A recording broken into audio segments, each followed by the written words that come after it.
생명나무 체계도 2편 조상과 후손의 사설구조도 2020년 11월 한국나라 조상과 후손의 사설구조도에 대해서 설명드리겠습니다.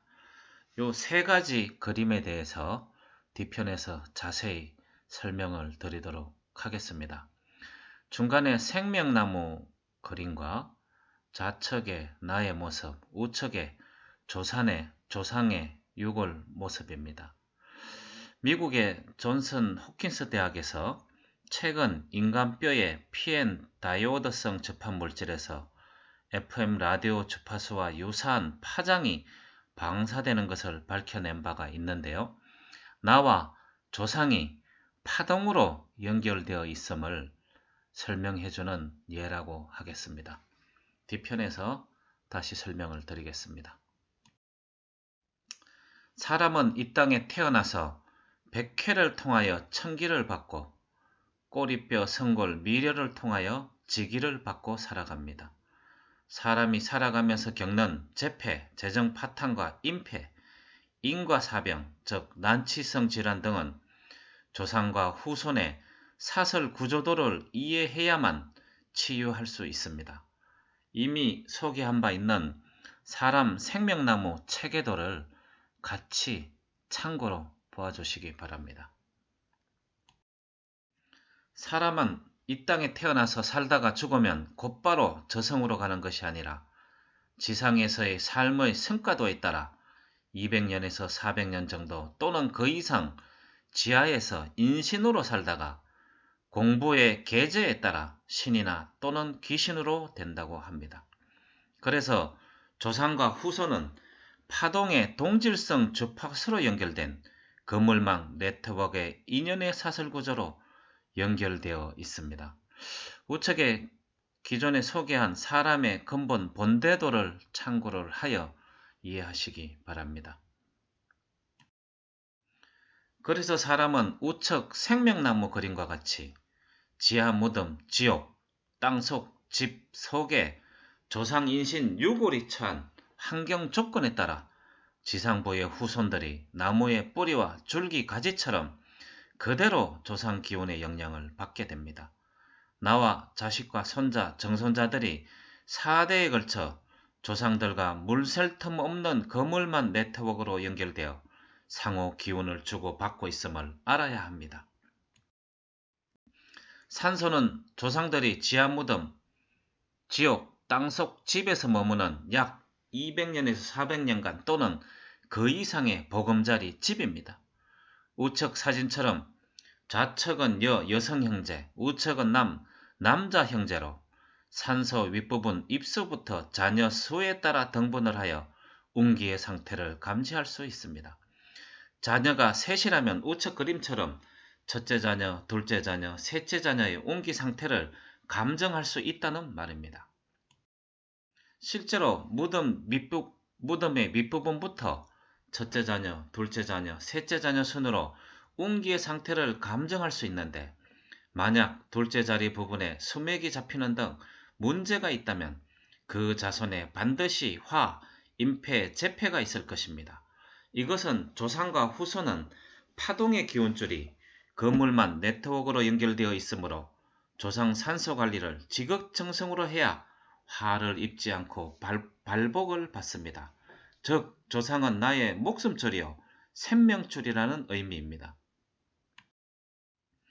조상 산소는 조상들이 머무는 약 200년, 400년 또는 그 이상의 보금자리, 집, 엄택이라 했습니다.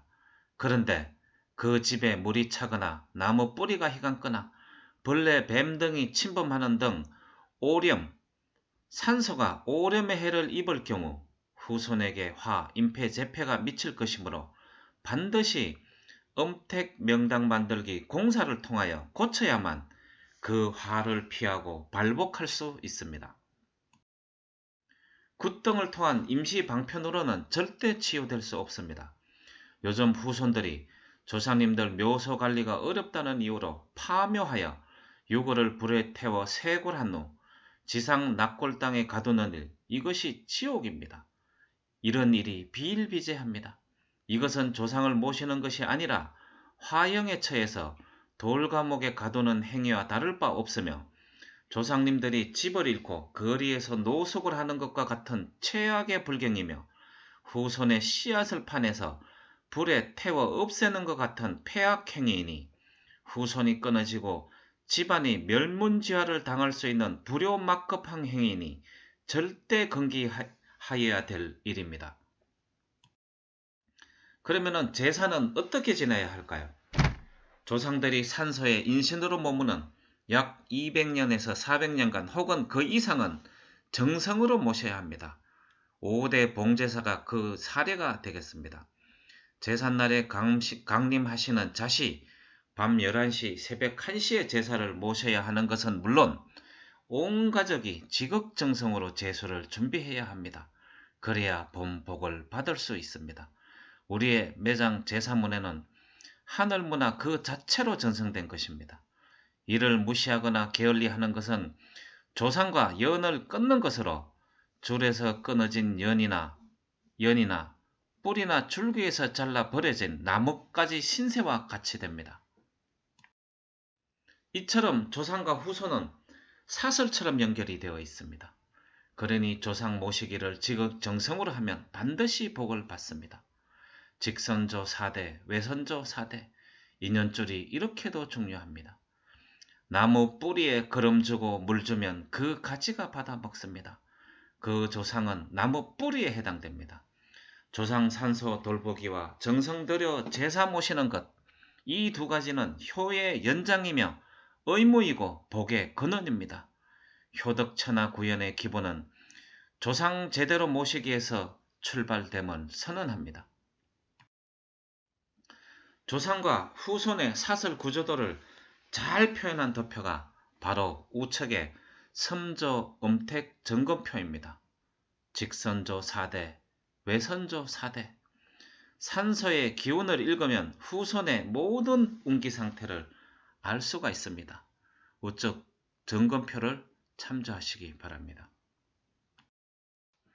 우측의 선조령 정령표는 얼마나 조상 제사를 정성스럽게 모시는지를 점검하는 표입니다. 직선조 4대, 외선조 4대. 정성된 제사의 모심 유무를 파악하면 후손의 모든 운기 상태를 알 수가 있답니다. 천선민족 유일의 매장 제사문화, 이것의 지킴과 개성은 천선민족의 임무이고 본복을 받는 지름길입니다. 이상과 같이 조상과 후손의 사설 구조도에 대해서 설명드렸습니다.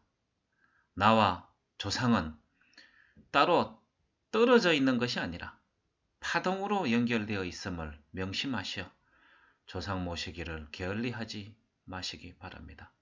그리고 올바로 된 매장 문화와 제사 문화를 시급히 복원하여 천선민족의 복본의 임무를 다 할 수 있는 계기가 만들어지기를 꼭 부탁드리겠습니다. 천하위공 세계대동 상도천이 하선민심 감사합니다.